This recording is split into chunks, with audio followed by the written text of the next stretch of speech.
یہ بات سمجھنے کی کوشش کر رہے ہیں۔ پچھلے جمعے پر بھی ہم نے یہ کی تھی، آج پھر ہم یہ سمجھیں کہ وہ جنت جس کے بارے میں ہم نے پچھلے جمعے پر یہ بات پڑھی کہ اللہ رب العالمین نے جب دو قسم کی شراب کا تذکرہ کیا، آخر میں فرمایا کہ ایک اور خاص شراب جو صرف میں نے اپنے جنتی بندوں کے لیے تیار کی ہوگی، شراب طہورا، اس سے میں انہیں نوازوں گا۔ اور پھر ہم نے یہ پڑھا کہ یہ نعمتوں بھری جنت، آسائشوں کی جنت، اور بڑے سکون اور اطمینان اور ہر قسم کی سہولیات سے مزین یہ جنت اللہ کہنے دے گا۔ اللہ رب العالمین نے ان خوش نصیب بندوں کا اعلان کیا ہے، بلکہ یوں کہہ لیں کہ اللہ رب العالمین نے وہ کام اور وہ صفات ہمیں بتائی ہیں کہ جن کو ہم کریں گے، زندگی کو ان صفات سے اپنے آپ کو متصف کریں گے، تو میں اور آپ بھی جنت میں جائیں گے۔ ان المتقین فی جنات وعیون۔ اب یہاں پر اللہ رب العالمین نے فرمایا کہ بے شک وہ لوگ جو متقی ہیں فی جنات، وہ باغات میں ہوں گے۔ اب متقی کس کو کہتے ہیں؟ کیا متقی کا کوئی ذہن خاص، کوئی سٹائل، اس کا کوئی لائف سٹائل خاص ہوتا ہے؟ ہر بندہ مومن کو تقوی کی زندگی گزارنی چاہیے۔ تقویٰ، متقی، تقویٰ کیا ہے؟ اللہ کا ڈر، اللہ کا خوف۔ اب جو بندہ اللہ سے ڈر کر جیتا ہے، اللہ فرما رہا ہے کہ ہم اس کو باغات والی زندگی دیں گے، وعیون، اور اس جنت میں انہیں داخل کریں گے جس میں چشمے بہہ رہے ہیں۔ آج ہم یہ پہاڑوں کی طرف لوگ جاتے ہیں کیونکہ وہاں سے آبشاریں ہوتی ہیں، چشمے ہوتے ہیں، لوگ نہاتے ہیں، پانی پیتے ہیں، بڑی سیلفیاں لیتے ہیں، اور لوگ کروڑوں روپے خرچ کر کے دنیا کے مقامات کی سیر کرتے ہیں۔ لیکن جنت کا آپ دیکھیں، یہاں کا خرچ کیا ہے؟ یہ خوبصورت نظارے لینے کا خرچ کیا ہے؟ تقویٰ ہے۔ اب جو بندہ تقوی کی زندگی اختیار کرے گا، وہ غریب ہے یا امیر ہے، جھونپڑی میں رہتا ہے یا محل میں رہتا ہے، اللہ رب العالمین فرما رہا ہے کہ ہم اسے باغات اور چشموں بھری جنت دیں گے جس کے اندر چشمے چشمے ہوں گے۔ اللہ کا ڈر ہم اپنی زندگی میں پیدا کریں، اللہ سے ڈر کرنی ہے۔ اللہ سے ڈرنے والوں کی زندگی وہ نہیں ہوتی ہے جو میری اور آپ کی ہے۔ اللہ سے ڈرنے والوں کی زندگی تو صحابہ کی زندگی، خلفاء کی زندگی، نیک صالحین شہداء کی زندگی، اللہ کے نیک بندوں اور بزرگوں کی زندگی، ایسی زندگی جو ہر حرام کے معاملے سے پاک ہو، ہر شائبے سے بھی پاک ہو۔ اللہ کا ڈر، اللہ کا خوف اگر میری اور آپ کی زندگی میں آ جائے تو یہ جنت میرے اور آپ کے لیے بھی ہے۔ اب ہم تقوی کا مفہوم یہ سمجھتے ہیں کہ شاید کوئی بندہ مسجد میں بیٹھ جائے اور وہ تسبیح پڑھتا رہے، اللہ اللہ کرتا رہے، تو یہ تقوی ہے اور وہ ولی آدمی ہے، متقی آدمی ہے۔ لیکن ہمیں اس تصور سے نکلنے کی ضرورت ہے۔ ہر وہ بندہ، ایک بندہ دکان پر ہے، وہ ٹھیک توڑ رہا ہے، ٹھیک ناپ رہا ہے، تو آپ کا کیا خیال ہے؟ وہ اللہ کا ولی نہیں؟ وہی تو ولی ہے۔ ایک آدمی اپنے زمین میں ٹھیک طرح سے پہال چلاتا ہے، چوری کا پانی نہیں لگاتا ہے، ٹھیک کام کرتا ہے، فرائض کا پابند ہے، آرام سے بچتا ہے، تو آپ کا کیا خیال ہے؟ میرا کیا خیال ہے؟ وہ تو دین نہیں ہے۔ یہی تو تقویٰ ہے۔ دین تو ہمیں راہب نہیں بناتا ہے کہ ہم کو گلیوں میں مسجدوں کے اندر بیٹھ جائیں اور دنیا کا کوئی کام نہ کریں۔ آپ نے تو فرمایا لا رہبانیت فی الاسلام، اسلام میں کوئی رہبانیت نہیں ہے کہ کوئی بندہ دنیا کے کام چھوڑے اور صرف اللہ اللہ کرنے میں لگ جائے، بلکہ دنیا کو اللہ نے اپنے حکموں کے تابع کیا ہے۔ میں اور آپ اللہ سے ڈر کر زندگی کا جو کام کریں گے وہ اللہ کا تقوی ہے، اور وہ بندہ اللہ کا ولی ہے جو اللہ سے ڈر کر زندگی گزارتا ہے، جو اللہ کی فرما برداری کرتا ہے، اللہ کا حکم مانتا ہے، اور جو بندہ گناہوں سے اپنے آپ کو بچاتا ہے۔ متقی آدمی وہ ہے جو اپنے آپ کو گناہوں سے بچاتا ہے۔ یہ بھی ایک بڑا مسئلہ ہے میرے اور آپ کے لیے کہ ہم لوگ، بہت سارے لوگ ایسے ہیں، ہمارے اندر یہ کمزوری ہے کہ ہم نیکی کے کام بھی کرتے ہیں لیکن گناہ نہیں چھوڑتے ہیں۔ ہم نماز پڑھتے ہیں اور بھی نیکی کے سارے کام کرتے ہیں، لیکن متقی آدمی وہ ہے جو گناہ بھی چھوڑ دیتا ہے، جس کی زندگی گناہوں سے پاک ہو جاتی ہے۔ آج ہمیں اور آپ کو جہاں نیکی کی ضرورت ہے، وہاں سب سے بڑی ضرورت یہ ہے کہ ہم گناہوں کی زندگی سے اپنا رشتہ توڑیں، نافرمانی کے کام چھوڑتے ہیں، اللہ کے اور اللہ کے رسول کے حکموں کے خلاف جو ہماری زندگی میں معاملات میں ہو یا عبادات میں، گھر سے لے کر اقتدار تک کی زندگی میں جو خرابیاں ہیں ان کو چھوڑنا یہ تقوی ہے۔ تو اللہ رب العالمین نے فرمایا کہ بے شک جو لوگ گناہوں کو چھوڑ دیتے ہیں اور مجھ سے ڈر کر جیتے ہیں، میرے بتائے ہوئے طریقوں کے مطابق جیتے ہیں، ایسے لوگوں کے لیے تو باغات ہیں، چشمے ہیں، آخذین ما آتاہم ربہم، ان کا رب جو انہیں انعامات دے گا وہ آگے بڑھ بڑھ کر جنت کے اندر لے رہے ہوں گے۔ آج تو دنیا میں ہم اپنا حق لینے کے لیے لائنوں میں لگے ہوتے ہیں، لیکن جنت ایسی جگہ ہے جہاں یہاں تو بادشاہ پیکج دیتے ہیں تو کہتے ہیں بھائی یونائٹڈ اسٹور پر گھی نہیں ملے گا، 1 کلو سے زیادہ نہیں ملے گا، اس لیے کہ بھائی گورنمنٹ کے پاس ہے کچھ نہیں۔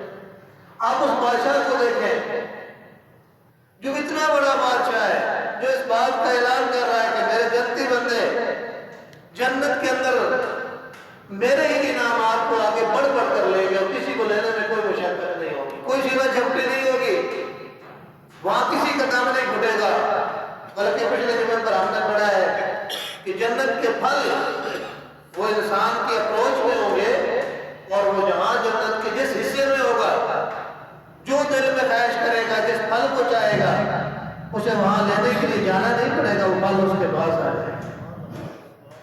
تو یہاں پر بھی اللہ رب العالمین یہ فرما رہا ہے کہ آخذین ما آتاہم ربہم، ان کا رب جو انہیں دے رہا ہوگا وہ اس کو آگے بڑھ بڑھ کر لے رہے ہوں گے، لیکن یہ وہ خوش نصیب بندے جو اللہ کی اس نعمت بھری جگہ میں، جنت میں، جو سب سے قیمتی سوسائٹی میں اپنا گھر، اپنا پلاٹ، اپنا محل لیں گے، وہ اس کے لیے کیا انویسٹمنٹ کریں، کیا سرمایہ کریں۔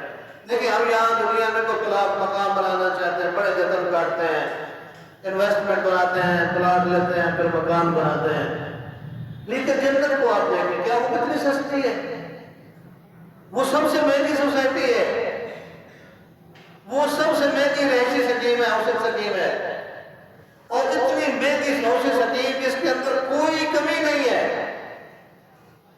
اتنی اچھی ہاؤسنگ سکیم کے اندر کیا وہ ہمیں محل جو بنا بنایا مل رہا ہے وہ مفت میں مل جائے گا؟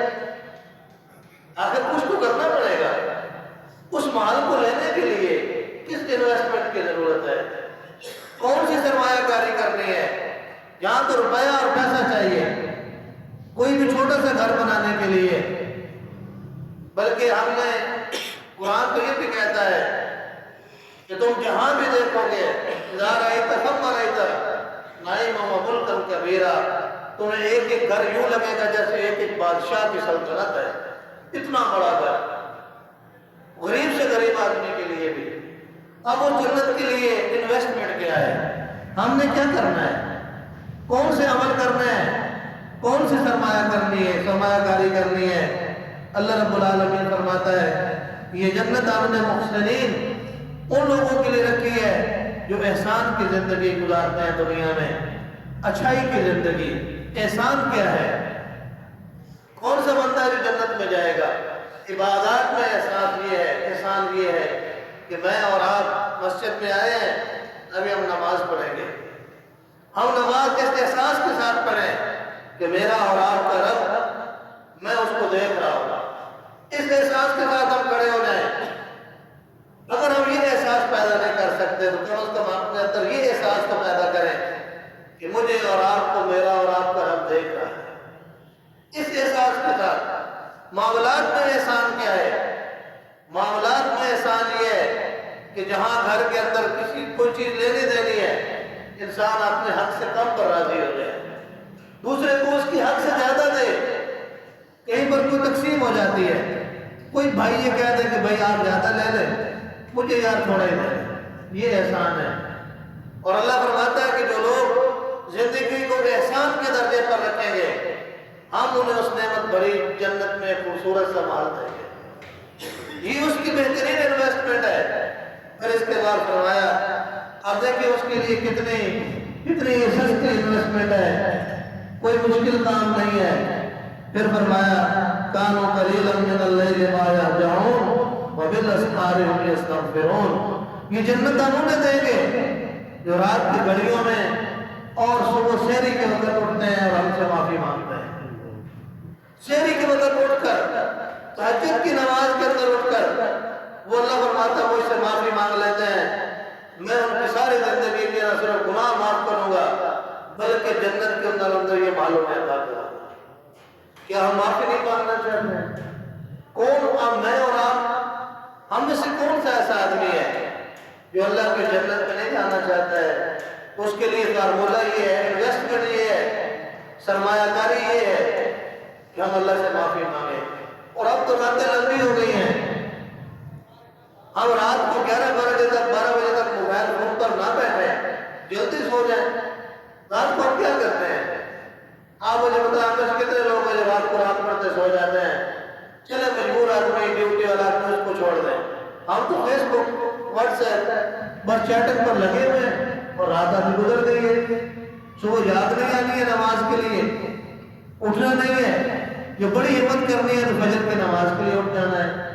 تو اللہ فرما رہا ہے کہ جو اپنی نیند کی قربانی دے کر اور گرم بستر سے، نرم بستر سے اٹھ کر اپنے آپ کو اللہ کے سامنے کھڑا کر دیتا ہے سحری میں اور مجھ سے معافی مانگ لیتا ہے، اللہ فرماتا ہے ہم اس کو بھی جنت میں داخل کریں گے۔ اور اس کے بعد فرمایا وہ لوگ بھی جنت میں جائیں گے وفی اموالہم حق للسائل والمحروم، جو اللہ کے دیے ہوئے مال میں اپنے مال کے اندر ایک حق مقرر کر لیتے ہیں، وہ طے کر لیتے ہیں کہ ہم مانگنے والوں کو بھی دیں گے اور جو لوگ نہیں مانگ سکتے ہیں ہم ان کو بھی دیں گے۔ سائل تو وہ ہے جو مانگنے آ گیا ہے، جس نے آ کر سوال کر لیا کہ بھائی اللہ کے نام پر میری مدد کرو۔ اللہ کے جنتی بندے وہ ہیں جو مانگنے والوں کو بھی دیتے ہیں اور محروم کو بھی دیتے ہیں۔ یہ محروم کیا ہے؟ محروم وہ آدمی ہے جو اچھا بھلا صحت مند آدمی تھا، اچانک اسے فالج ہوا، اب وہ معذور ہو گیا، اب وہ کما نہیں سکتا ہے، اب وہ اللہ کے دیے ہوئے صلاحیتوں سے محروم ہو گیا ہے، کوئی آفت آ گئی ہے، زلزلہ آ گیا ہے، سیلاب آ گیا ہے، اپنے گھروں سے وہ محروم ہو گئے ہیں۔ ایسے لوگوں کی مدد، مانگنے والوں کی مدد، علماء نے لکھا ہے اس سے مراد زکوٰۃ نہیں ہے۔ یعنی ایک مالدار آدمی یہ نہ سمجھ لے کہ بس میرے مال میں تو صرف زکوٰۃ ہی ہے، سال بعد مجھے 2.5% دینا ہے، ٹھیک ہے وہ دے گا تو بہرحال اپنے فرض سے تو وہ سب بدوش ہو جائے گا، لیکن جو جنت میں جانے والے لوگ ہیں وہ تو طے کرتے ہیں کہ میں نے اللہ کے دیے ہوئے مال میں سے 10%، 5%، 2% میں نے اپنے نفع سے اللہ کے راستے میں دینا ہے۔ وفی اموالہم حق معلوم، انہوں نے خود طے کیا ہوتا ہے اپنے مالوں کے اندر 1% کہ ہم اتنا اللہ کے راستے میں دیں گے۔ اور نبی مہربان صلی اللہ علیہ وسلم نے فرمایا جب صبح کا وقت ہوتا ہے آسمان سے اللہ ایک فرشتہ بھیجتا ہے جو آ کر اعلان کرتا ہے اور اللہ سے دعا کرتا ہے کہ اے اللہ جو تیرے راستے میں خرچ کرنے والے ہیں اے اللہ ان کے مال میں برکت دے، ان کے مال کو بڑھا دے، اور اے اللہ جو تیرے دیے ہوئے مال کو تیرے راستے میں خرچ نہیں کرتے ہیں وہ فرشتہ دعا کرتا ہے اللہ ان کے مال کو روک لے۔ اس لیے مال کو بڑھانا ہے تو خرچ کرنا ہے، اللہ کے راستے میں خرچ کرنا ہے۔ ہم فضول کاموں کے اندر بڑا پیسہ لگا رہے ہیں، نمود و نمائش پر پیسہ لگانے کے لیے ہمارے پاس بہت کچھ ہے، اللہ کے دین کے لیے، اللہ کے راستے میں اور اللہ کے گھروں پر اپنا پیسہ لگا ہے، یہ تو بڑی سعادت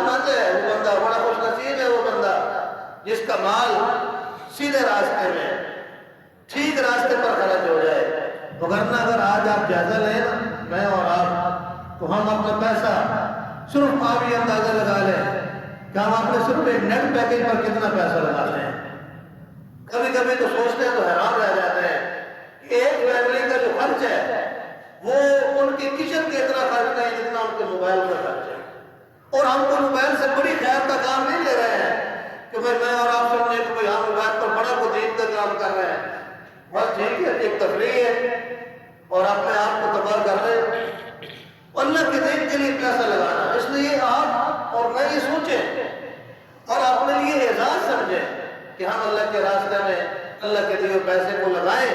اور جو لوگ لگاتے ہیں اللہ رب العالمین تو وعدہ فرما رہے ہیں کہ میں ان کو جنت پہ جگہ دوں گا جو اپنے مال کو اللہ کے بندوں پر اور اللہ کے دین کے کاموں میں لگاتے ہیں. اللہ تعالیٰ مجھے اور آپ کو یہ سارے کام کرنے کی توفیق عطا فرمائے. وما علینا الا البلاغ.